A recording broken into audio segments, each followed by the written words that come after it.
नमस्कार। मैंने प्रक्रिया का पालन किया है और अब मैं आपको स्वतंत्रता के ऊपर चर्चा करूंगा आपसे। और जब मैं आपसे लिबर्टी या स्वतंत्रता के ऊपर चर्चा करूंगा तब मैं आपको दो प्रकार की जो स्वतंत्रताएं जिनकी मैंने आपसे चर्चा की थी, प्रक्रियात्मक और तात्विक, हम उनको नाम दे रहे हैं नकारात्मक और सकारात्मक। मैं इनकी और इनके समर्थकों की चर्चा करूंगा। तो सर्वप्रथम अपन स्वतंत्रता का जो प्रकार करेंगे उसको कौन सा नाम देंगे? नकारात्मक, या इसको एक नाम और दे लेते हैं, वो है प्रक्रियात्मक। नकारात्मक या प्रक्रियात्मक स्वतंत्रता। इनके जो समर्थक हैं तो वो दो हैं। एक हैं उनको हम बोलते हैं परंपरागत उदारवादी और दूसरे हैं स्वेच्छा तंत्रवादी। पहले हम उनको करते हैं जिनको हम परंपरागत उदारवादी बोलते हैं।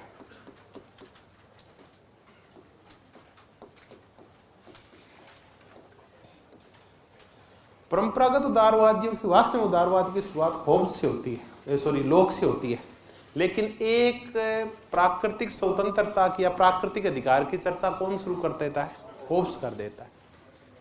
तो हम चर्चा की शुरुआत करेंगे थॉमस होब्स से। थॉमस होब्स पे बहुत सारे क्वेश्चन पूछे जाते हैं स्वतंत्रता को लेके। थॉमस होब्स कहता है स्वतंत्रता के दो ही अर्थ मैंने याद कराए। कौन कौन से? बंधनों का अभाव या विरोध की अनुपस्थिति, अपोजिशन एब्सेंट रहता है। दो परिभाषाएं याद कर लें आपसे, छोटे छोटे शब्द हैं। कौन विरोध की अनुपस्थिति के रूप में स्वतंत्रता को परिभाषित करता है? Thomas Hobbes. कौन कहता है कि इसका तात्पर्य होता है बंधनों का अभाव? ये दो छोटे छोटे शब्द हैं, आप इनको अच्छी तरह से याद रख लेना। ये कहे हुए हैं थॉमस होब्स के। लेकिन जॉन लॉक थोड़ा सा परिवर्तन कर देता है इसमें। जॉन लॉक के ज्यादा चर्चा नहीं करेंगे, छोटी छोटी चर्चाएं, पुस्तक भी सबके याद है, two treatises on civil government. तीन प्रकार के अधिकार हैं दरअसल वो, और वो प्राकृतिक है क्योंकि प्रकृति ने दिए, आपको अच्छी तरह से पता है। तीन कौन कौन से हैं? जीवन, संपत्ति और स्वतंत्रता। John Locke. तीसरा है हर्बर्ट स्पेंसर। ये एक मजेदार आदमी है। हर्बर्ट स्पेंसर को आमतौर पे जब पूछा जाता है तो सामाजिक डार्विनवाद के संदर्भ में पूछा जाता है।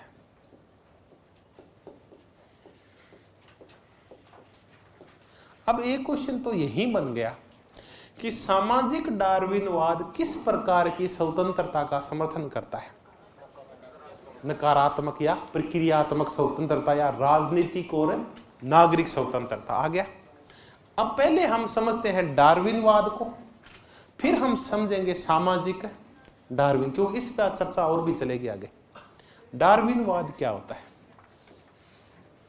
डार्विन ने खोज की कि ये जो स्पीशीज होती है, प्रजातियां होती है, जातियां होती है जंतुओं की, ये कैसे पैदा होती है और कैसे समाप्त होती है। इसने खोज की दुनिया में प्राणी आए कैसे थे, बहुत सारे प्राणी चले कहां गए।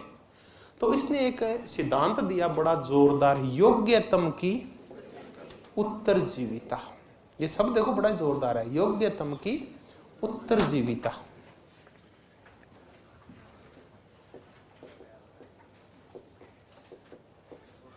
अब इसको ना बड़े इंग्लिश में बहुत ही मजेदार टर्म है ये, सर्वाइवल द फिटेस्ट। वो ही सर्वाइव कर पाता है जो फिट होता है। अनफिट कभी भी सर्वाइव नहीं कर पाता। वो ही जिंदा रहते हैं जो कौन होते हैं? योग्य होते हैं। तो पहले डार्विन ने कहा कि फिर बहुत सारी स्पीशीज जो आई थी वो चली कहां गई? बहुत सारी जातियां प्रजातियां कहां चली गई? डायनासोर कहां चले गए? मेमथ कहां चले गए? ये जो बड़े बड़े गेंडे हुआ करते थे वो कहाँ चले गए? तो ये भारी भारी जंतु ये बदलते माहौल के अनुसार खुद को बदल नहीं पाए, ये खुद की योग्यता को साबित नहीं कर पाए, इसलिए वो प्रजातियां क्या हो गई? खत्म हो गई। हमारे देखते देखते वल्चर चले गए, गिद्ध चले गए, जिनको गिद्ध बोलते हैं ना, गिद्ध कहाँ गए पता ही नहीं है। वो पिद की चिड़ी गायब हो गई। इसका मतलब वो जीवित क्यों नहीं है? क्योंकि वो योग्य नहीं थी। आप बदलते माहौल के अनुसार खुद की योग्यता साबित करो तो आप जिंदा रहोगे, वरना जिंदा। अब अपन चलते, अब नहीं आया योग्यता की उत्तरजीविता। एक सूरडी है ना 20 बच्चे लाती है, लेकिन कुछ ही बच्चे जिंदा रहते हैं और बाकी मर जाते हैं। बताओ क्यों? क्योंकि जो योग्य होते हैं ना वो ना कूद कूद के उसका दूध पी लेते हैं, वो सरवाइव कर जाते हैं। बाकी जो कमजोर होते हैं वो खत्म हो जाते हैं, उनको दूध मिलता ही नहीं है। तो वही जिंदा रहेगा जो कौन होगा? अब देखिए प्रकृति में यही न्याय चलता है। इसको अपन को कहाँ लागू करना है? समाज में। सामाजिक डार्विनवाद। इस समाज में वही सुखों का, स्वतंत्रताओं का, अधिकारों का उपभोग करेगा जो क्या होगा? योग्य होगा। जिसमें योग्यता नहीं है वो अधिकारों का उपभोग है, स्वतंत्रताओं का उपभोग नहीं करेगा। ये तो फिर वही जंगल वाली बात होगी ना। जंगल में कौन स्वतंत्र है? शेर स्वतंत्र है। तो आप शेर बनिए, हर्बर्ट स्पेंसर कहता है। तो सामाजिक डार्विनवाद का सिद्धांत दिया हर्बर्ट। डार्विनवाद जो कि बायोलॉजी के क्षेत्र में था उसको हटा के कौन से क्षेत्र में ले आया? सामाजिक क्षेत्र में ले आया हर्बर्ट स्पेंसर। तो हर्बर्ट स्पेंसर कहता है कि ये जो हम कल्याणकारी राज्य का कोई कंसेप्ट नहीं होता। कोई भी व्यक्ति अगर दिव्यांग है, कोई भी व्यक्ति वृद्ध है, कोई व्यक्ति कमजोर है, तो वो सिर्फ मरने लायक ही है, क्योंकि वो क्या नहीं है? योग्य नहीं है। तो उसको जीवित भी रहना, तो राज्य अपनी तरफ से क्या प्रयास नहीं करे? उसको जीवित रखने का, 2 रुपए किलो गेहूं देने का, उसको घर देने का प्रयास नहीं करे। ये है हर्बर्ट स्पेंसर। तो फिर ये कहता है कि राज्य की भी जरूरत नहीं। राज्य की जरूरत तभी पड़ती है जब हम आपस में झगड़ा करते हैं। तो राज्य कैसा होना चाहिए? इसके अकॉर्डिंग रात्रिप्रिय होना चाहिए। राज्य तभी पैदा हुआ था जब हम झगड़ा कर रहे थे, एक दूसरे को मार रहे थे। तो एक दूसरे को मारने से बचाने के लिए, दुश्मनों से हमें बचाने के लिए और न्याय देने के लिए राज्य आया था। तो राज्य रात्रि प्रेरी होना चाहिए, कल्याणकारी नहीं होना चाहिए। तो इसकी पुस्तक है मैन वर्सेज स्टेट, आदमी वर्सेज राज्य। अब ये बताओ ये कैसे स्वतंत्रताओं की चर्चा कर रहा है? नकारात्मक। राज्य को जोर नहीं आना चाहिए, तुम सब भागो दौड़ो, वोट दो, संगठन बनाओ, संपत्ति कमाओ, नागरिक और राजनीतिक स्वतंत्रता है। हर्बर्ट स्पेंसर सीधा ही सवाल पूछते हैं, कौन सा? सामाजिक डार्विनवाद का। फिर एक व्यक्ति के पास और चलते हैं, वो है Adam Smith. Adam Smith Scotland का है, और स्कॉटलैंड पार्ट है किसका? ब्रिटेन का। ब्रिटेन में इंग्लैंड, वेल्स, स्कॉटलैंड, ये उसके पार्ट्स हैं। एडम स्मिथ मूलतः अर्थशास्त्री है।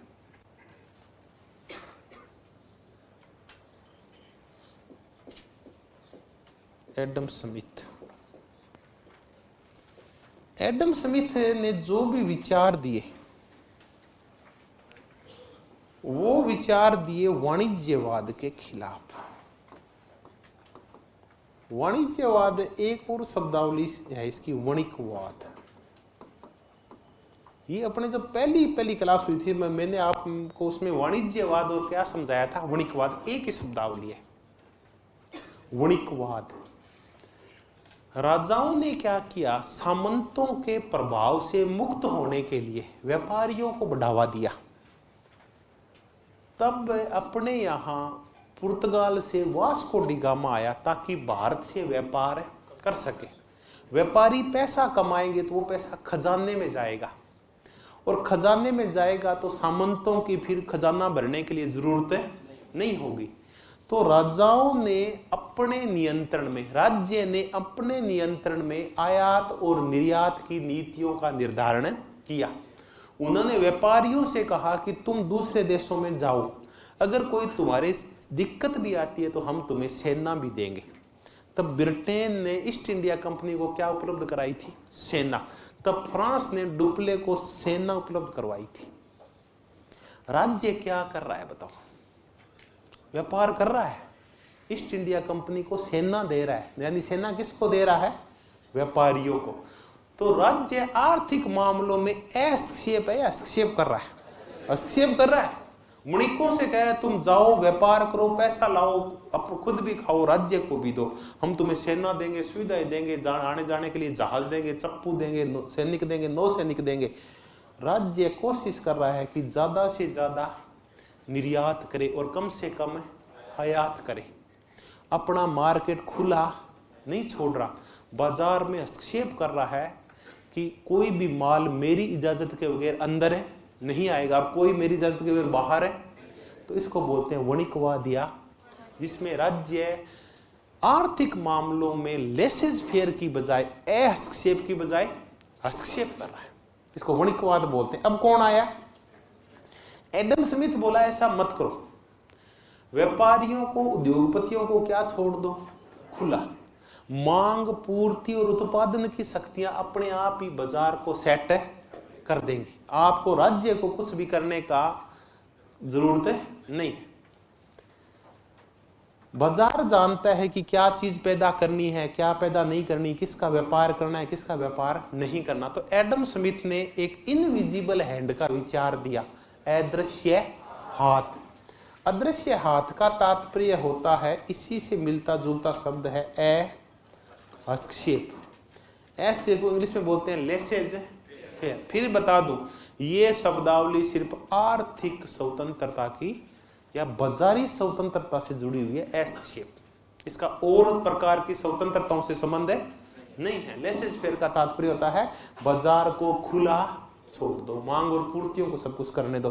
तो एडम स्मिथ ने हस्तक्षेप की चर्चा करते हुए कौन सा सिद्धांत दिया? इनविजिबल हैंड, अदृश्य हाथ।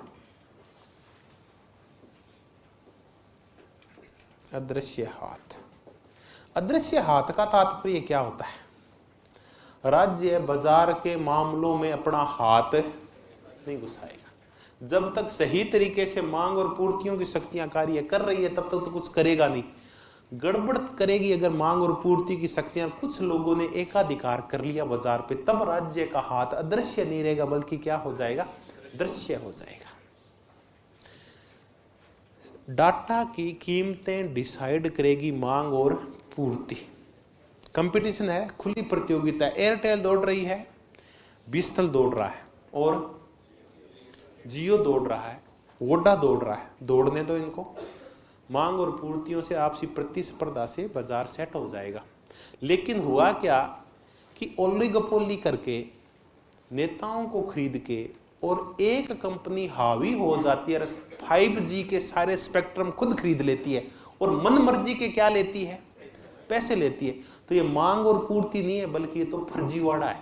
तो अगर कोई ऐसी कंपनी कोई करती है तो उस मामले में राज्य क्या करेगा?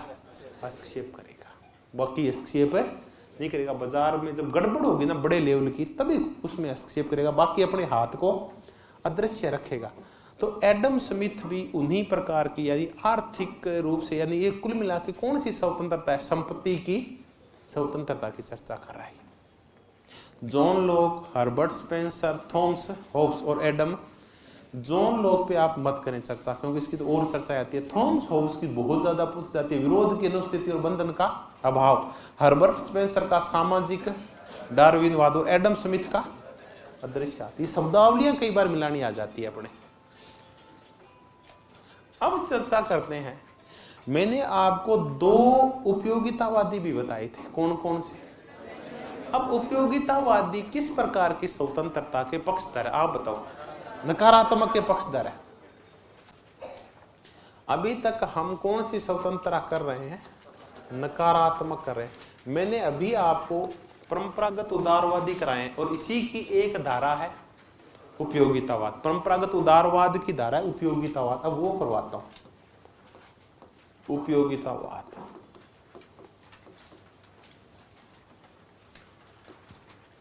उपयोगितावादी 2 विचार अपने करते हैं। एक करते हैं बेंथम को, और एक करते हैं जॉन स्टुअर्ट मिल को। बेंथम और जॉन स्टुअर्ट मिल। बेंथम कहता है कि लोग क्या चाहते हैं, सुरक्षा चाहते हैं, क्या नहीं चाहते, स्वतंत्रता नहीं चाहते।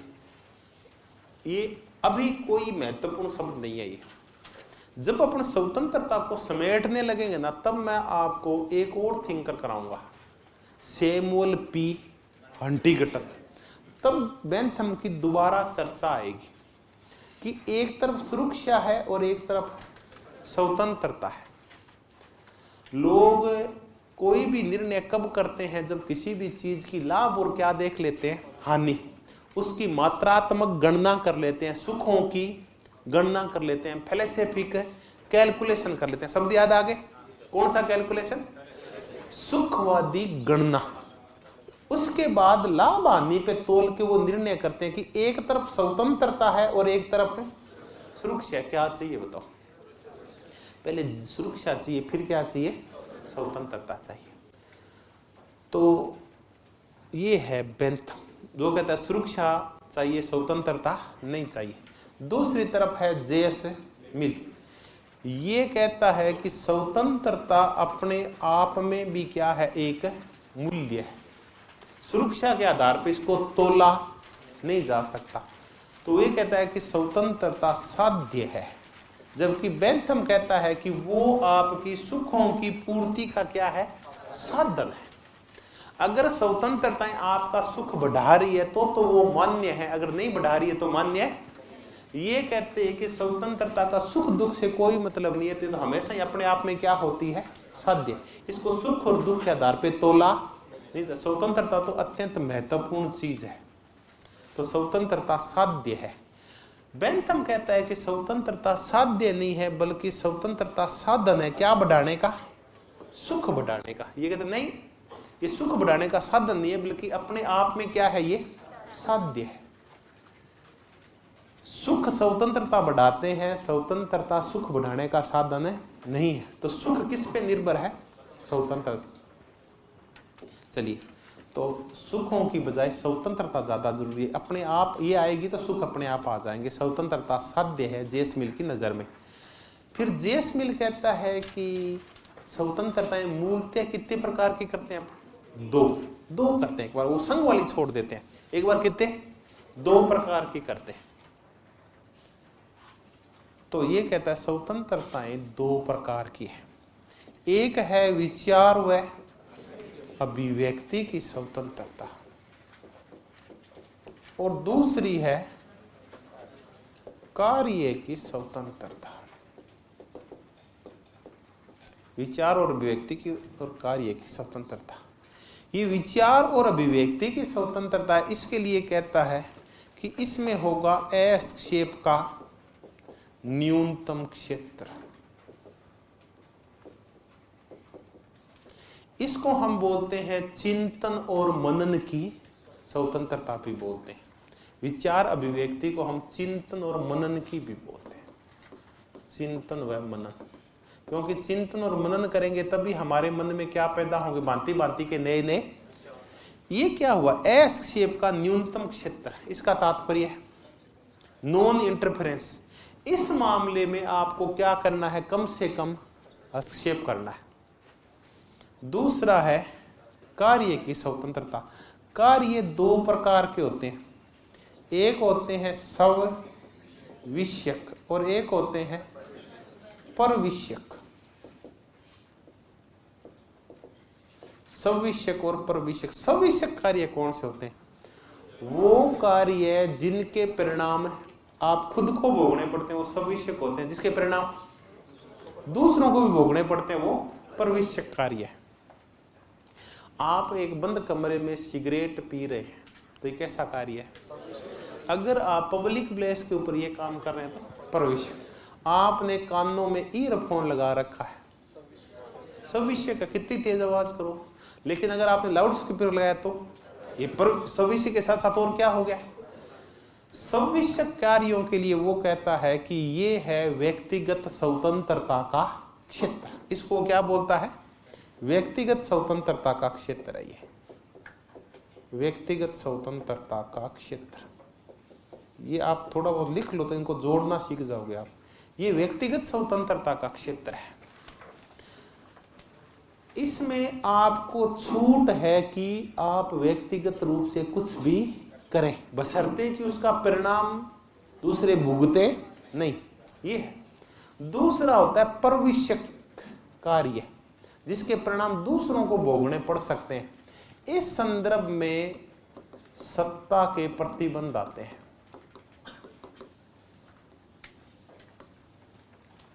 इसका तात्पर्य क्या हुआ? पर सत्ता के प्रतिबंध का तात्पर्य क्या हुआ? कर अगर आपने अपनी लाठी घुमाई और दूसरे के नाक के लग गई, अगर आपकी स्वतंत्रताओं ने दूसरे की स्वतंत्रताओं का हरण कर लिया, अगर आपके कार्यों से दूसरों के कार्यों की स्वतंत्रता बाधित हुई, तो सत्ता क्या लगाएगी? प्रतिबंध। 3 हुए। हस्तक्षेप का न्यूनतम क्षेत्र, इसका संबंध किससे है? नीति से। व्यक्तिगत स्वतंत्रता का क्षेत्र में कौन से कार्य आते हैं? सविशक। और सत्ता अथॉरिटी प्रतिबंध कब लगाती है? सत्ता की सीमा। सत्ता की सीमा इट मीन सत्ता क्या लगा सकती है? अगर आपने ऐसी स्वतंत्रता को भोग किया जिसे दूसरों की स्वतंत्रता छीनी गई, तो सत्ता प्रतिबंध या सीमा लगा सकती है। वो किस संदर्भ में? पर विषय कार्य। अब इसी संदर्भ में हम लोक के संदर्भ में भी और किसके संदर्भ में? विशेष करके जेस मिल के संदर्भ में एक सिद्धांत पढ़ते हैं, हानि का सिद्धांत। हानि, अगर आपकी स्वतंत्रताओं से दूसरों को हानि पहुंचती है तो आपकी स्वतंत्रताओं पे प्रतिबंध लगाया जाएगा। आपको लाठी घुमाने की स्वतंत्रता, घुमाओ आप, लेकिन रोक कब ली जाएगी? लाठी कब पकड़ ली जाएगी? अगर वो दूसरे के नाक के लगे तो वो लाठी पकड़ ली जाएगी। ये है सत्ता की सीमा निर्धारित करती है। कौन से कार्यों में? परविष्यक। तो एक होते हैं व्यक्तिगत कार्य और एक होते हैं सामाजिक कार्य। सामाजिक कार्यों में आप पे प्रतिबंध लगाया जा सकता है कि दूसरों की स्वतंत्रता को आपने बाधित किया तो। व्यक्तिगत कार्यों में नहीं है कुछ भी। अब बड़ी इसकी छोटी छोटी बातें, मिल की स्वतंत्रता अपन ने खूब पढ़ी थी। ये भी पढ़ा था प्रत्येक व्यक्ति अपने तन मन का क्या है? स्वामी। लेकिन हमने एक और पढ़ा था, बारकर क्या कहता है कि ये कैसी स्वतंत्रता का, ये बहुत ज्यादा नहीं, हालांकि बड़े कुछ आजकल नहीं पूछते, सबने रट रखा है। बारकर क्या बोला? बारकर बोला कि जेस मिल की जो स्वतंत्रता है वो कैसी है? खोखली है, खोखली स्वतंत्रता है। फिर हमने उसके तर्क किए थे कि इसकी स्वतंत्रता खोखली क्यों है। ये कहता है कि आपके जो ये विचार और अभिव्यक्ति की स्वतंत्रता, इस पे प्रतिबंध लगा दिया जाएगा अगर किसी भी राष्ट्र की एकता और अखंडता बाधित हुई तो। राष्ट्र की एकता और तो राष्ट्रीय सुरक्षा के संदर्भ में आपकी विचार और अभिव्यक्ति की स्वतंत्रता छीनी, तो अब ये कौन डिसाइड करेगा कि कहां से राष्ट्र की एकता और अखंडता निर्धारित होती है? उसको परिभाषित कौन करेगा? भारत में तो एक व्यक्ति और उसके दल की आलोचना करना और एक पशु की आलोचना करना भी क्या प्रभावित करना है? राष्ट्र की एकता और अखंडता को प्रभावित करना। तो कौन डिसाइड करे? फिर तो हर एक चीज को आप काय में शामिल कर लोगे? अखंडता में राष्ट्र को नुकसान पहुंचा दिया आपने। तो ये कैसी स्वतंत्रता का मसीहा है? खोखली। फिर ये जेस मिल कहता है कि स्वतंत्रता ऐसे कोई हरेक को बांटने की चीज नहीं है। इसका उपभोग वही कर सकते हैं जो पढ़े लिखे और कुलीन लोग होते हैं। वो पढ़े लिखे होते हैं, कुलीन होते हैं, उनको पता होता है कि स्वतंत्रता वास्तव में क्या चीज है, उसकी कीमत समझते हैं। तो जो अशिक्षित समाज होते हैं, पिछड़े समाज होते हैं, उनको स्वतंत्रता की जरूरत नहीं है। तो भारत को जरूरत है क्या स्वतंत्रता की? जेस मिल बोला नहीं, क्योंकि ये क्या है? पढ़े लिखे नहीं है और कुलीन नहीं है, तो ये स्वतंत्रता का महत्व ही नहीं समझ पाते। स्वतंत्रता इतनी महत्वपूर्ण वस्तु है कि सिर्फ कुछ ही लोगों को सौंपी जा सकती है। तो फिर बताओ, हम कह रहे हैं कि स्वतंत्रता सबको मिलनी चाहिए, पहले यही चर्चा करता करता उस पर बहुत सारे क्या लगा देता है ये प्रतिबंध। हमारे लिए तो, भारत के लिए तो बोला कि जरूरत ही नहीं है स्वतंत्रता की। तब बारकर बोलता है इसकी स्वतंत्रता कैसी है? खोखली स्वतंत्रता है। तो हमने बेंथम को किया, हमने जेएस मिल्क हो गया। जेएस मिल्क के संदर्भ में बहुत ज्यादा पूछते हैं। हस्तक्षेप का न्यूनतम क्षेत्र, व्यक्तिगत स्वतंत्रता का क्षेत्र और सत्ता की सीमा का क्षेत्र। अब आपको मिलान करना हो सकता है तो हस्तक्षेप किससे मिलाओगे? विचार, व्यक्तिगत स्वतंत्रता सब विषय क्या व्यक्तिगत कार्य है, और सत्ता की सीमा या सत्ता प्रतिबंध कब लगाती है? जब परविष्यक कार्यों के संदर्भ में लगाती है। ये तो हमने किए कौन से? नकारात्मक उदारवादी या परंपरागत उदारवादी प्लस उपयोगितावादी। ये कौन सी स्वतंत्रता पे बल दे रहे हैं? प्रक्रियात्मक। उसको हम और क्या बोलते हैं? राजनीतिक और नागरिक स्वतंत्रताएं। राजनीतिक नागरिक स्वतंत्रताएं दिमाग में स्पष्ट होनी चाहिए कि है कौन कौन सी। अनुबंध की स्वतंत्रता, विचार और अभिव्यक्ति की स्वतंत्रता, जीवन और देह की स्वतंत्रता, अंतःकरण की, ये सारी स्वतंत्रताएं नागरिक हैं। और फिर राजनीति में देखा वोट देने की, सरकार की आलोचना की, ये सारी राजनीतिक है। अब एक नया कंसेप्ट करते हैं और मैं आपको करवा रहा हूं स्वेच्छा तंत्रवादी।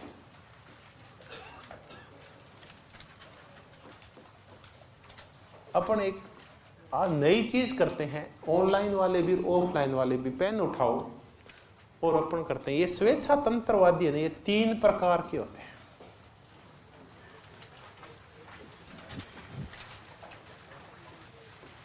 एक को अपन सीमित कह सकते हैं, लिमिटेड रूप में लिबर्टेरियनिज्म होता है, सीमित स्वेच्छा तंत्रवाद।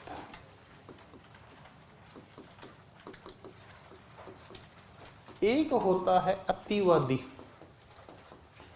अतिवादी को अपन अराजकता बोल सकते हैं, अराजकतावादी स्वेच्छा तंत्रवाद। और तीसरा है मध्यम मार्गी या न्यूनतम राज्य वाला, न्यूनतम राज्य वाला स्वेच्छा तंत्रवाद। 3 प्रकार के स्वेच्छा तंत्रवाद है अपने पास। और आज मैं आपसे टाइम ज्यादा लग जाए, तीनों प्रकार करवाऊंगा। सीमित स्वेच्छा तंत्रवाद, लिमिटेड स्वेच्छा तंत्रवाद, ये कहता है कि राज्य को सिर्फ वो ही गतिविधियां करनी चाहिए जो जिनका संबंध किससे हो? काय से हो? सुरक्षा से, सुरक्षा से हो। तो बताओ फिर स्वेच्छा तंत्रवाद कहता है कि लोगों को कौन सी स्वतंत्रताएं दी जाए? मैं कहता हूं सुरक्षा देनी है सिर्फ, तो चलो इनका राज्य है, हाँ कौन सी स्वतंत्रता दी जाए? राज्य, इनका जोर है कौन सी? प्रक्रियात्मक स्वतंत्रता है। सीमित स्वेच्छा तंत्रवाद, सुरक्षा दो यानी प्रक्रियात्मक स्वतंत्रता दो। लेकिन ये कहते हैं कि कुछ क्षेत्रों में राज्य को कल्याण के कार्य भी करने पड़ते हैं। कुछ क्षेत्र ऐसे होते हैं जहां कोई भी निजी आदमी काम करना नहीं चाहेगा। गरीबों के लिए सस्ते जूते बनाने हैं, क्या कोई आदमी व्यापारी ये काम करना चाहेगा क्या? नहीं, उसको पता है कि मैंने जूते बना भी लिए तो गरीब उसको खरीद नहीं पाए, वो रिस्क ही नहीं लेता। तो कुछ ऐसे काम होते हैं जो बाजार करता ही नहीं है, तो लोगों के कल्याण के लिए वो काम फिर किसको करने चाहिए? राज्य को करने चाहिए। तो ये थोड़ी सी मात्रा में किसका समर्थन करते हैं? कल्याण का भी समर्थन करते हैं। तो ये सुरक्षा पे मुख्य बल देते हुए थोड़ी सी चर्चा काय की करते हैं? कल्याण की करते हैं। उनको सीमित स्वेच्छा तंत्रवादी बोलते हैं। और ये 2 हैं, एक बार आज 2 ही करेंगे, FA1 और मिल्टन फ्रीडमैन।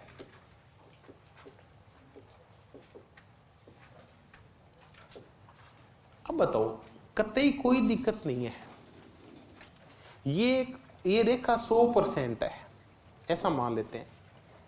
ये कहते हैं ये रही 90% तक कैसा राज्य है? रात्रि प्रहरी राज्य, 90% तक रात्रि प्रहरी।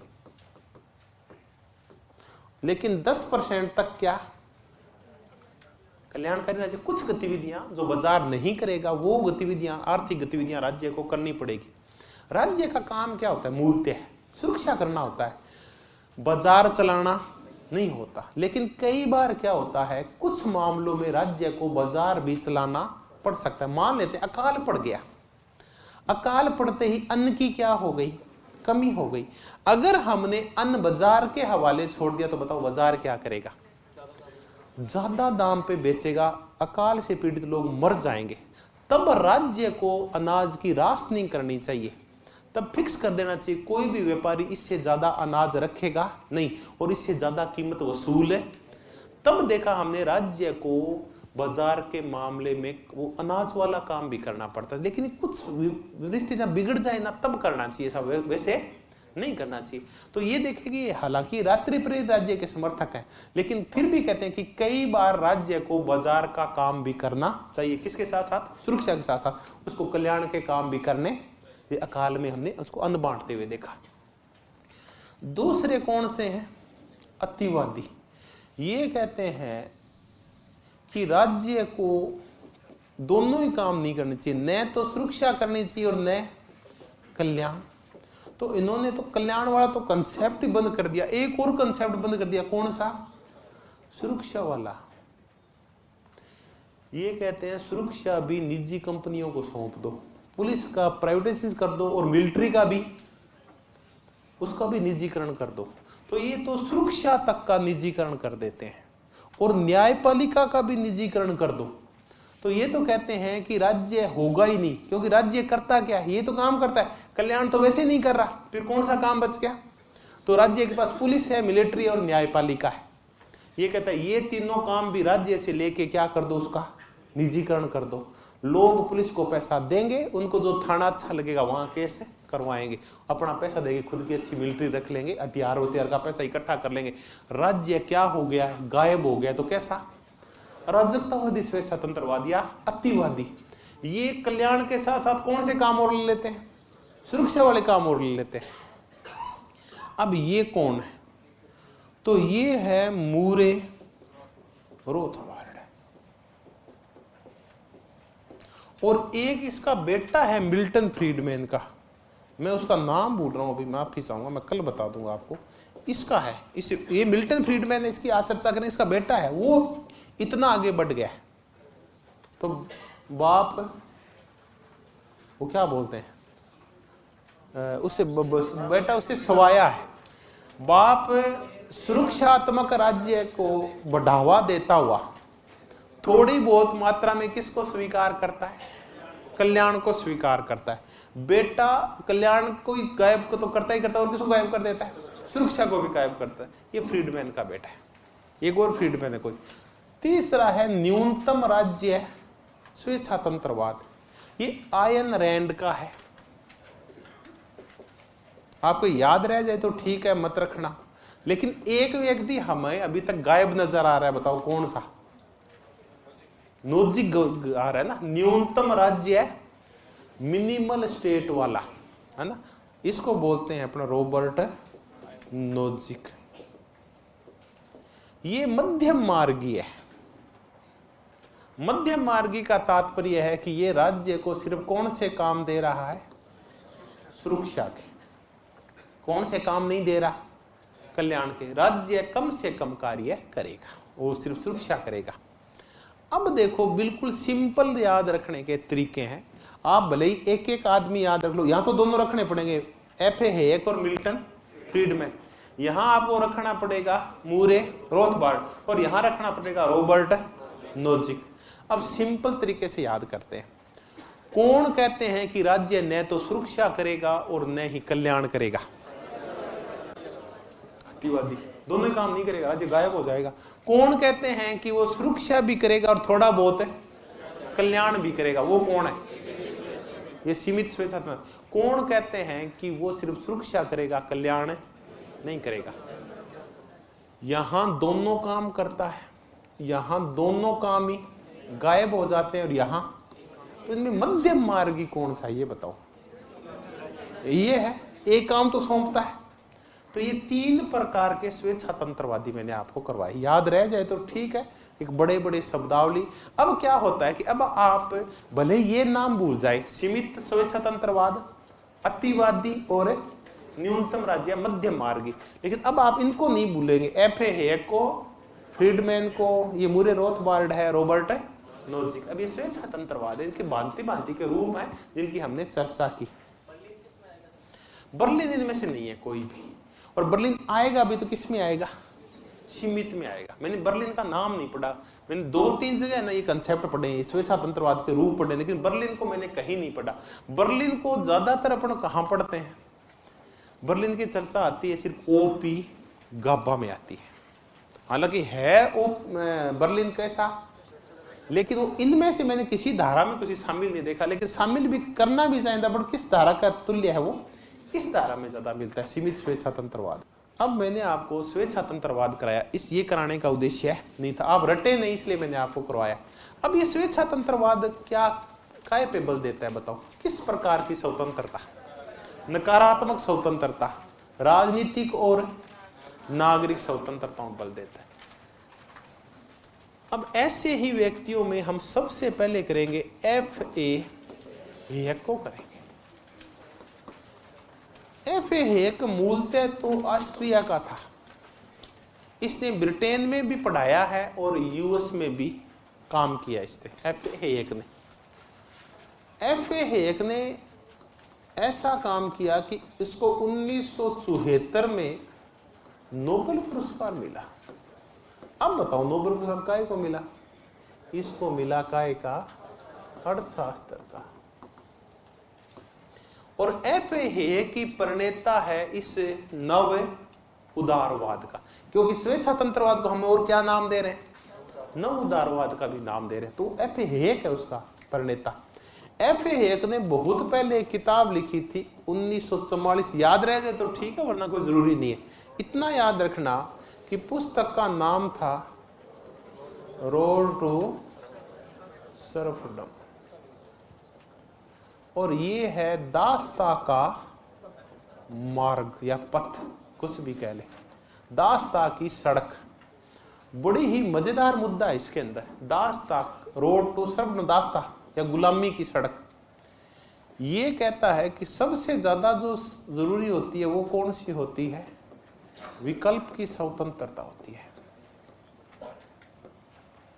विकल्प होते ऑप्शन। हम स्वतंत्रता तभी फील करते हैं जब हमारे पास क्या हो? विकल्प हो।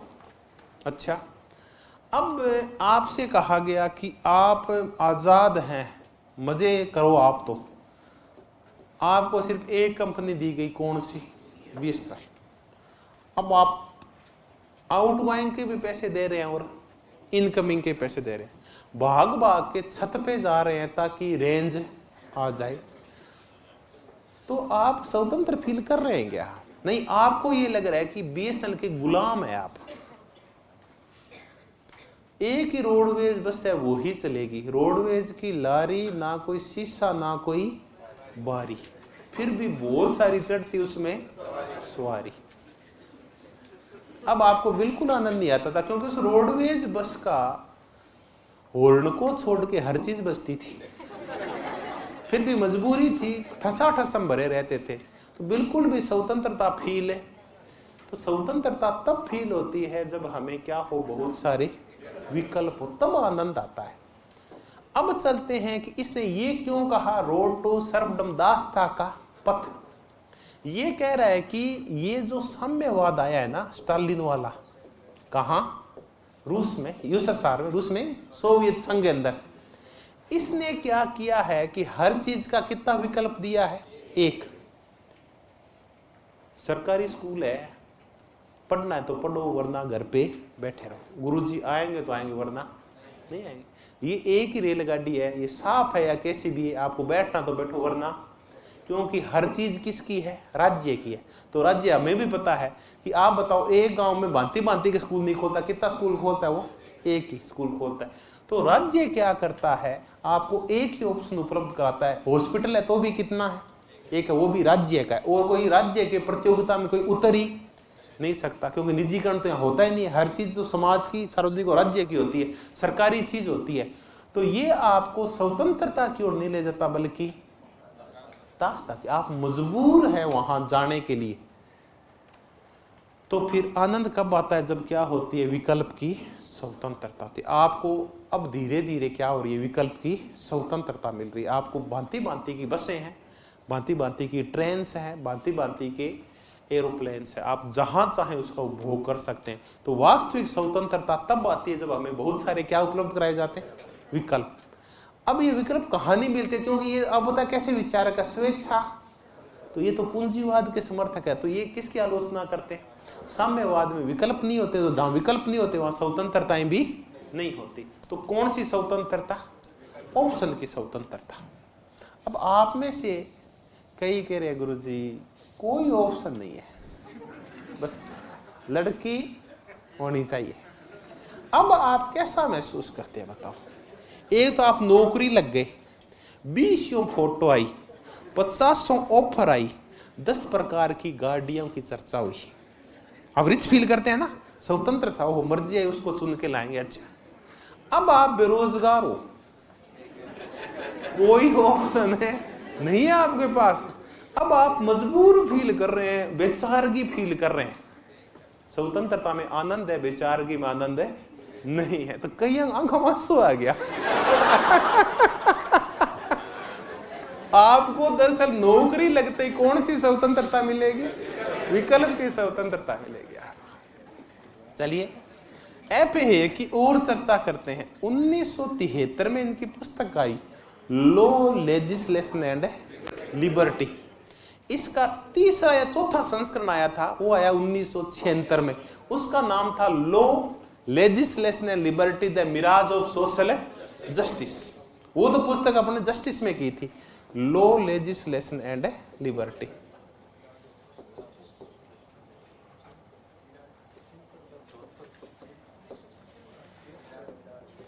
ये तो आई 1973 में।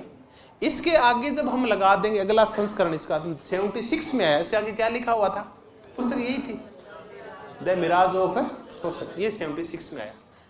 अब ये क्या कहता है? Law, legislation and liberty. ये कहता है सबसे ज्यादा जो जरूरी होती है वो कौन सी होती है?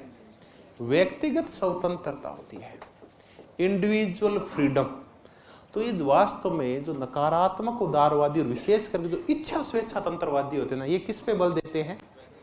व्यक्तिगत स्वतंत्रता का तात्पर्य होता है कि कोई भी आपके मार्ग में बाधा खड़ी नहीं कर पाए। कोई भी व्यक्ति क्या नहीं खड़ी पर कर पाए? बाधा खड़ी, तब आप स्वतंत्र नहीं कर पाए। अब आप ये बताएं कि इनके हिसाब से स्वतंत्रता क्या है? किसका अभाव? आप दौड़ सकते हैं, नहीं दौड़ सकते, इससे इनको मतलब है नहीं है।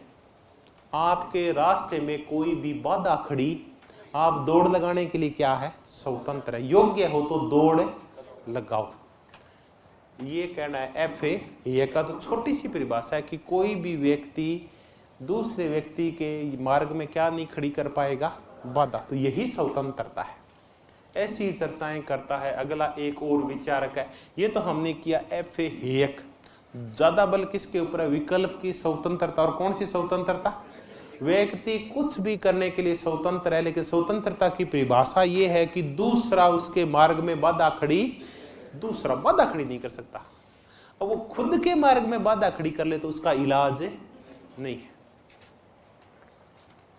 अगला विचारक है एफ हेयक। हेयक में अपने दो ही चीजें याद की है। एक तो की है विकल्प की स्वतंत्रता, एक इसको नोबेल पुरस्कार याद किया। एक हमने देखा कि नव उदारवाद का प्रणेता है। हमने ये भी देखा कि इसने दो व्यक्तियों को प्रभावित किया। एक थी मार्गरेट थेचर, जो कहां की प्रधानमंत्री थी? ब्रिटेन की। दूसरा था रोनाल्ड रीगन, जो अमेरिका का। ये इनसे बहुत प्रभावित है, हेयकवाद, थेचरवाद और रीगनवाद। इसका तात्पर्य है कि सब चीजों को बाजार के हवाले कर दो, खूब सारे ऑप्शन उपलब्ध कराओ। अपने भी हेयक का कोई प्रभाव पड़ा था क्या अपने देश पे? 1991 में हमारे जो उदारीकरण, निजीकरण और भूमंडलीकरण और वैश्वीकरण जिसको आप कहते हो वो आया, तो वो किसकी देन है? एफ ए हेयक की, निष्केंदन की, नोदजी की, इन सब लोगों की देन है। उसके बाद हमने देखा कि हमारे ऑप्शन पहले से क्या हो गए हैं, ज्यादा हो गए। पहले एक ही प्रकार की कोई चश्मा आती थी, आज 20 प्रकार की आती है। पहले 1, 2, 10 प्रकार की शर्टें आती थी, आज हजारों कंपनियां क्या आती है, 20 कंपनियों के जूते मिलते हैं हमें, है ना। कितनी ऑप्शन बाजार में उपलब्ध हो गए हैं आपको। तो ये है विकल्प की स्वतंत्रता और व्यक्तिगत स्वतंत्रता, ये दो मुख्य है। अब आ जाते हैं मिल्टन फ्रीडमैन के ऊपर। मिल्टन फ्रीडमैन, अभी थोड़ी सी देर पहले हम एक चर्चा करके हटे, उससे थोड़ा सा अपने को अलग हटना पड़ेगा। मिल्टन फ्रीडमैन से हमने चर्चा की थी कि कुछ मात्रा में राज्य कल्याणकारी कार्य कर सकता है। कल्याणकारी कार्य नहीं करेगा, बाजार के कार्य करेगा। जो कार्य कई बार निजी क्षेत्र नहीं करता क्योंकि वहां नुकसान होता है, तो वो कार्य किसको करने पड़ेंगे? राज्य को करने पड़ेंगे। Milton Friedman, capitalism and freedom. कुछ नहीं करना, इतना सही याद रखना है, कैपिटलिज्म एंड फ्रीडम, कि जब आपके साथ वाले आपके मार्ग में बाधा खड़ी नहीं करें तो इसका मतलब आप क्या हैं? स्वतंत्र। वही बाधा खड़ी नहीं करना, वो सेम ही बात है इसकी है, मिल्टन फ्रीडमैन की। ये बोलता है वास्तविक स्वतंत्रता का आनंद कहां लिया जा सकता है? दरअसल स्वेच्छातंत्रवाद विरोधी है साम्यवाद का और मार्क्सवाद का, इसलिए चर्चाएं करेंगे। पूंजीवाद की वास्तविक स्वतंत्रता पूंजीवाद में होती है कि क्यों? कि यहां क्या पाई जाती है? प्रतिस्पर्धा पाई जाती है, यहां मुक्त विनिमय पाया जाता है।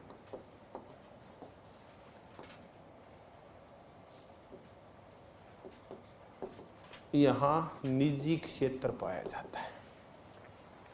तो ये पूंजीवाद है ना, ये सबसे अच्छी व्यवस्था होती है। क्यों?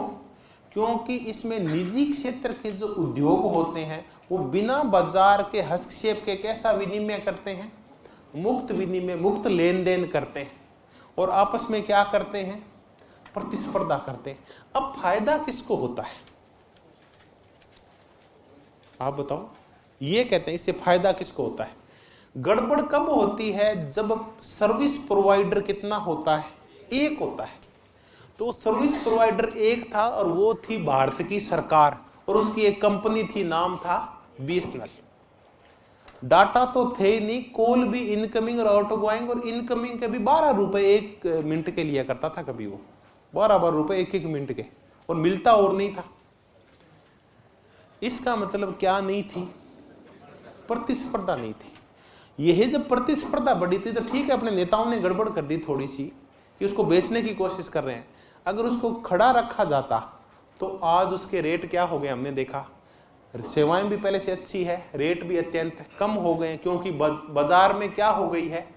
प्रतिस्पर्धा। प्रतिस्पर्धा से फायदा होता है उपभोक्ताओं को भी, और प्रतिस्पर्धा से क्या होता है? निजी क्षेत्र भी ना, वो भी अच्छा काम करता है। तो जब आप बाजार के हर चीज बाजार के हवाले कर देते हो तो निजी व्यापारी क्या करते हैं? अपने हिसाब से काम करते हैं और आपस में प्रतिस्पर्धा करते हैं, तो दोनों को लाभ होता है, व्यापारी को भी और उपभोक्ता को भी, उत्पादक को भी और उपभोक्ता को भी। तो जो वास्तविक स्वतंत्रता तब आती है जब क्या आता है? पूंजीवाद आता है। तो कुल मिला के पूरा जोर कौन सी स्वतंत्रता पे? बाजार की स्वतंत्रता के ऊपर है। अब मैं ये कह दूं क्या इसका पूरा जोर आर्थिक स्वतंत्रता के ऊपर है? कह दूं क्या? नहीं, आर्थिक स्वतंत्रता में तो मूलभूत आवश्यकताओं की पूर्ति आती है। तो ये कौन सी स्वतंत्रता पे बल दे रहा है? बाजार की स्वतंत्रता। ये जितने भी स्वेच्छा तंत्रवादी है इनका पूरा जोर है बाजार की स्वतंत्रता के ऊपर। अब एक विचारक और कर लेंगे, इजाया बर्लिन। मैंने आपको ज्यादा याद रखने वाला बताया है, एक तो होब्स बताया, विरोध की अनुपस्थिति और बाधाओं का अभाव। एक मैंने आपको जेस मिल याद रखने के लिए कहा था, हस्तक्षेप का न्यूनतम क्षेत्र, व्यक्तिगत स्वतंत्रता का क्षेत्र, और एक थी प्राधिकार की सीमा या अथॉरिटी की सीमा जो थी वो बताया था। एक मैंने सामाजिक डार्विनवाद कराया था आपको, हर्बर्ट स्पेंसर का। एक मैंने अदृश्य हाथ करवाया, एडम। एक अदृश्य हाथ मैंने आपको कल भी करवाया था, रॉबर्ट नोजिक का। फिर मैंने आपको दो प्रकार की स्वतंत्रताएं बड़ी जरूरी करवाई। एक थी विकल्प की स्वतंत्रता, बहुत सारे ऑप्शन होने चाहिए। ऑप्शन से याद आया, बड़ी मजेदार चर्चा। ये ज्यादा ऑप्शन है ये भी खतरनाक होते हैं। किसी को कोई व्यक्ति ये कहता ना मुझे गुस्सा बहुत आता है, कोई व्यक्ति ये कहता नहीं मैं तो इरिटेट हो जाता हूँ थोड़ी सी बातों पे, तो उनको कपड़े की दुकान खोलनी चाहिए लेडीज के। मैं गारंटी मैं बता रहा हूं, 1000 जोड़ी कपड़े देखने के बाद कितना कपड़ा चूज करती है एक, वो भी कई बार नहीं करती। ये दिखा वो दिखा, ये दिखा वो दिखा। तो मेरी रिश्तेदार की दुकान है, तो एक बार मैं उसे मिलने चला गया, वो कर भाई जी बैठो बैठो चाय पियो पिला दे। इतने में 2 बहनें आ गई। अब 2 बहनें आ गई तो उसने ना सारा कुछ खंगाला उसका, उसके जूते, वो उसके कई मल्टीपर्पज वो दुकान थी, लेकिन वो सामान सब किसका बेचता था, महिलाओं का। तो उसके वो जूते भी रखता था। तो उन दोनों बहनों ने पहले कपड़े देखे, उनको पसंद नहीं आए, फिर जूते देखना शुरू किया। तो उसके जितने डब्बे थे वो सारे खुला लिए। फिर बोली भैया वो एक डब्बा है ना वो और खोल दे। बोला वो छोड़ दियो, वो मेरा टिफिन है क्या, टिफिन है ये, तो हद होती है इनकी। इनको बहुत सारे क्या चाहिए, विकल्प चाहिए। कौन कह रहा, मैं नहीं कह रहा, ये कह रहा, उसे हाथ जोड़े कि ये टिफिन है बहन, ये डब्बा नहीं है क्या। व्यक्तिगत स्वतंत्रता पे बल कौन देते हैं बताओ, बाधाओं के अभाव के रूप में। अभी अभी कौन दे रहे थे, यक दे रहा था। पूंजीवाद में ही स्वतंत्रता संभव है, तो कौन सी स्वतंत्रता, बाजार की स्वतंत्रता। चलिए, स्वतंत्र विनिमय और प्रतिस्पर्धा की स्वतंत्रता। अब हम बहुत मजेदार चर्चा करेंगे। हम चर्चा करेंगे इजाया बर्लिन की। बताओ ये कैसा विचारक है, हेयक, फ्रीडमैन और इजाया बर्लिन। एक इनका साथी उसकी पहले चर्चा हम कर चुके हैं न्याय में, रॉबर्ट नोजिक। रॉबर्ट नोजिक का न्याय का अधिकारिता सिद्धांत, न्याय का हकदारी सिद्धांत, न्याय का आत्म स्वामित्व का सिद्धांत, बिल चैम्बरलेन का तर्क, और एक शर्त कौन सी, लोकेन शर्त। अब आगे चलते हैं, अपन चर्चा करें इजाया बर्लिन। इसकी 2 कंसेप्ट पुस्तक, 2 कंसेप्ट ऑफ लिबर्टी, यही कर लेते हैं। 2 कंसेप्ट ऑफ लिबर्टी, 2 कंसेप्ट करेंगे हम लिबर्टी के। हालांकि इनकी चर्चा पहले भी हम कर चुके हैं, इनकी चर्चा इससे पहले कौन कर चुका है, टीएच ग्रीन कर चुका है। ये कहता है 2 कंसेप्ट होते हैं, सीधा ही आता है। कौन 2 कंसेप्ट बताता है लिबर्टी के, एक होती है नकारात्मक स्वतंत्रता और एक होती है सकारात्मक स्वतंत्रता। ये जो नकारात्मक स्वतंत्रता, अब मैं वो फ्रीडम टू फ्रॉम नहीं बताऊंगा आपको, ये कैसी होती है। फ्रीडम फ्रॉम होती है आपके मार्ग में कोई प्रकार की बाधा खड़ी नहीं की जाएगी। ये होती है उस करने की स्वतंत्रता, आप में सामर्थ्य पैदा किया जाता है, फ्रीडम टू से रिलेटेड होती है, फ्रीडम टू। अब आ गया इजाया बर्लिन। इजाया बर्लिन कहता है कि राज्य सिर्फ कौन सी स्वतंत्रता की रक्षा कर सकता है, नकारात्मक। वो क्या नहीं कर सकता, सकारात्मक नहीं कर सकता। सकारात्मक आपको कुछ करने की क्षमता अपने आप में ही विकसित करनी होगी। आप योग्य हैं तो उन अवसरों का फायदा उठा लेंगे, वरना आपका कोई इलाज है। सीधी सी बात बोलता है कि अगर आप व्हेल की तरह तैर नहीं सकते और अगर आप बाज की तरह उड़ नहीं सकते, तो आप ये नहीं कह सकते कि मुझे उड़ाया जाए और मुझे तैरने में सहायता की जाए। क्यों की जाए, ये गलती किसकी है, आपको रोक थोड़ी रहे, आप उड़ो और तैरो। तो उड़ो और तैरो, आपके मार्ग में कोई बाधा, लेकिन हम आपको उड़ने और तैरने के लिए सहायता उपलब्ध नहीं करवाएंगे। तो राज्य सिर्फ कौन सी सहायता उपलब्ध करवाएगा, बाधा खड़ी नहीं करेगा, सुरक्षा करेगा आपकी, तो आपको कौन सी स्वतंत्रताएं दी जाएगी? नागरिक और राजनीतिक। कतई कल्याणकारी कार्य करते हुए आपको आर्थिक सामाजिक स्वतंत्रताएं नहीं दी जाएगी। सही बात है। इजाया बर्लिन कौन सी स्वतंत्रता का पक्षधर है? और फिर वो उदाहरण देता है इस चीज का, हमने देखा ये इस ईगल का और वेल का। अब एक व्यक्ति और करते हैं, वो है चार्ल्स टेलर। लेकिन ये तो गड़बड़ हो गई, चार्ल्स टेलर तो है ही नहीं स्वेच्छातंत्रवादी, ये तो कौन है? समुदायवादी और बहुसंस्कृतिवादी तो है, लेकिन ये कैसा नहीं है? स्वेच्छातंत्रवादी नहीं है। अब चार्ल्स टेलर के आगे लिख लो आप। हम इसको तब पढ़ रहे थे जब हमने क्या किया था? समुदायवाद। हम इसको तब भी पढ़ेंगे जब हम क्या करेंगे? बहुसंस्कृतिवाद करेंगे। मैंने आपको समुदायवाद तो करवाया था कि व्यक्तिगत कल्याण की बजाय पूरे समुदाय का कल्याण। बहुसंस्कृतिवाद की थोड़ी सी चर्चा कर लेते हैं। ये कहते हैं कि प्रत्येक संस्कृति, चाहे वो अल्पसंख्यक हो, उसको अपने रीति रिवाजों को, अपनी भाषा को, अपनी परंपराओं को जिंदा रखने का पूरा हक है। अभी क्या होता है हमारे यहाँ, अभी एक सरदार जी आ जाते हैं, आप उनकी वेशभूषा देखते क्या करते हो? हंसते हो, क्योंकि आपके दिमाग में बहुसंख्यकवाद हावी है। आप यहाँ कोई व्यक्ति वो सलवार सी पहन के, टोपी लगा के, मूंछ कटा के, दाढ़ी रख के आ जाए तो अपन हंसेंगे, बताओ उस पर क्यों? जबकि वो उसकी परंपराएं हैं, वो उसकी संस्कृति का हिस्सा है। हमने उस पर अपनी परंपराएं थोप दी कि तू कोट पैंट पहन के आ, या तू बहुसंख्यक लोग कर रहे हैं तू वैसा कर। वैसा क्यों करे? वो आदिवासियों के ऊपर जो अपने हिसाब से जंगल में रहते हैं, हम वो कह रहे हैं कि हम उनको सिविलाइज कर रहे हैं, उनको पढ़ना सिखा रहे हैं, उनको कपड़े पहनना सिखा रहे हैं, उनको बोलना और चलना सिखा रहे हैं, जबकि वो अपनी मस्ती में क्या है? मस्त है। उनको मस्त रहने दो ना, उनकी संस्कृति में हस्तक्षेप है। तो प्रत्येक संस्कृति को, चाहे वो अल्पसंख्यक हो, कुछ भी हो, उनको अपने हिसाब से जीने का हक है।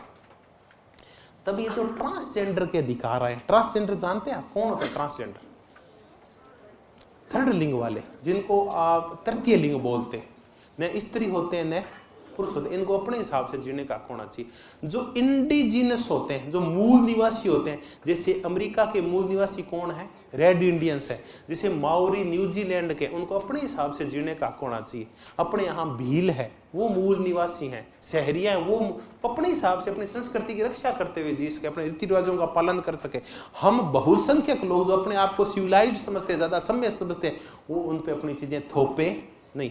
ये गे और लेस्बियन का जो चक्कर चलता है, ये पुरुष पुरुष और महिला महिला का, ये सब इसका समर्थन कौन करते हैं? बहु संस्कृतिवाद।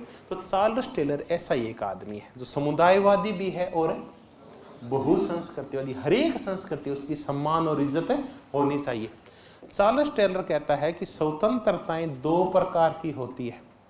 एक होती है स्वतंत्रता की कौन सी अवधारणा? अवसर अवधारणा। और दूसरी होती है इसकी कार्य, या इसको वो बोलता है एक्सरसाइज को क्या बोलता है?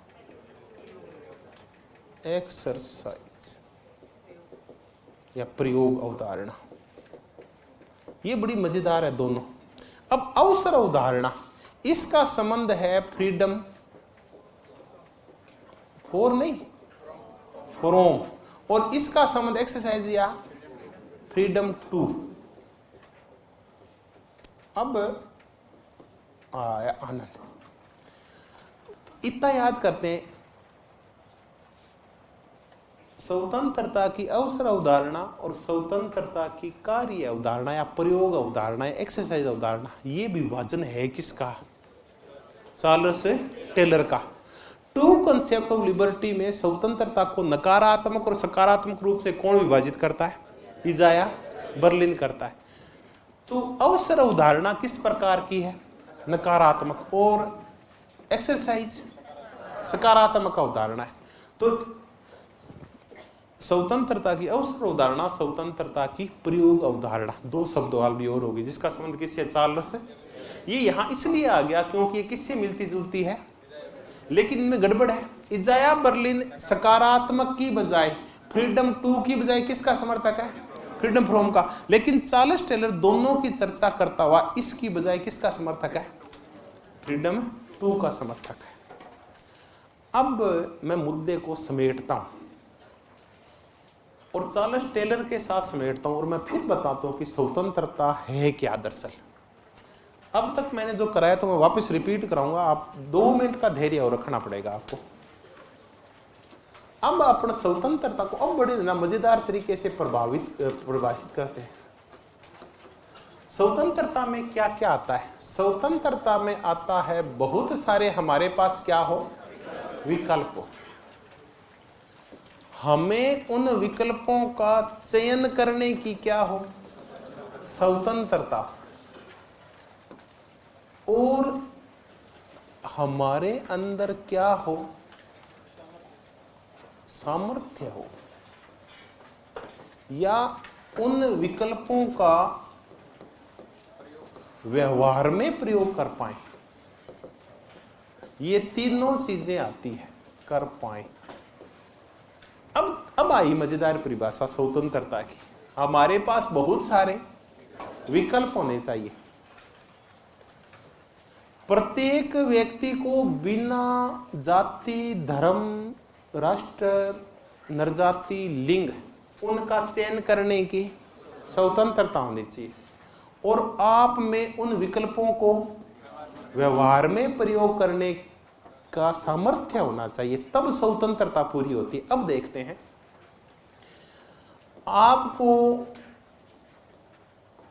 शिक्षा प्राप्त करने के बहुत सारे क्या हैं? विकल्प है।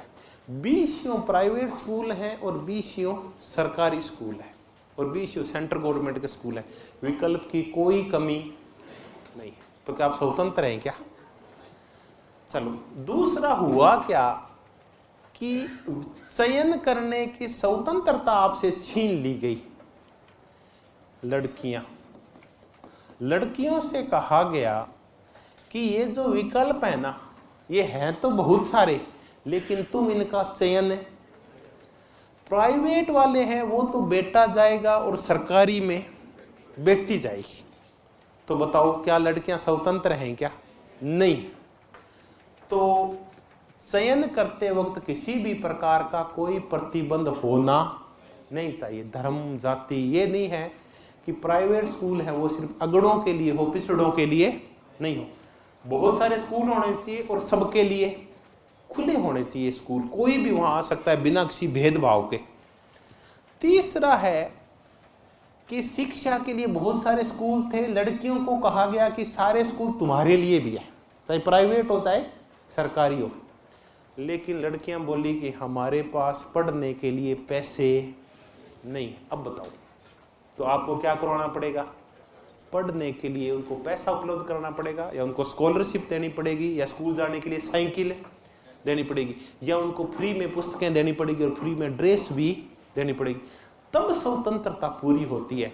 अब विकल्प हैं, विकल्प चयन की भी स्वतंत्रता है, लेकिन आप विकल्पों को क्या नहीं ले सकते, तो फिर कहां स्वतंत्र है? विकल्पों को देखते रहो।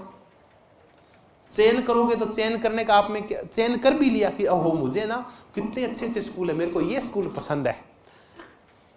राज्य बोला ये स्कूल पसंद है, आजा, तेरे को छूट है। कैसे जाएं? फीस देने के लिए पैसे नहीं है। तो स्वतंत्रता इन दो से पूरी नहीं होती। स्वतंत्रता के लिए क्या चाहिए? विकल्पों को व्यवहार में प्रयोग भी कर पाए। तो स्वतंत्रता में दरअसल चीजें कितनी आती है। अब अपन चलते हैं नकारात्मक उदारवादियों के पास, अपन चलते हैं स्वेच्छातंत्रवादियों के साथ। वो गड़बड़ क्या करते हैं आप बताओ? वो करते हैं कि आपके पास बहुत सारे क्या हैं, उनके मार्ग में कोई बाधा, लेकिन क्या नहीं करते? व्यवहार में डालने का, आपकी बेसिक नीड्स पूरी करने का प्रबंध नहीं करते। ये प्रबंध मैं करूंगा। कब करूंगा? कल करूंगा। जब मैं आपको क्या करवाऊंगा? जब मैं आपको आधुनिक उदारवादी कराऊंगा, उदार समतावादी कराऊंगा, जब मैं आपको समाजवादी करवाऊंगा, मार्क्सवादी करवाऊंगा, तब मैं इस कमी को, कौन सी कमी को दूर करेंगे अपन? अब बताओ, उदार पूंजीवादी लोकतंत्र में कौन से प्रकार की स्वतंत्रता नहीं पाई जाती? विकल्पों को व्यवहार में डालने की वहां स्वतंत्रता नहीं होती। चलिए, तो कल मिलेंगे कितने बजे? 5 बजे। तब मैं आपको ये करवाऊंगा, बाकी बचा हुआ मुद्दा कल करते हैं। धन्यवाद, बहुत बहुत धन्यवाद।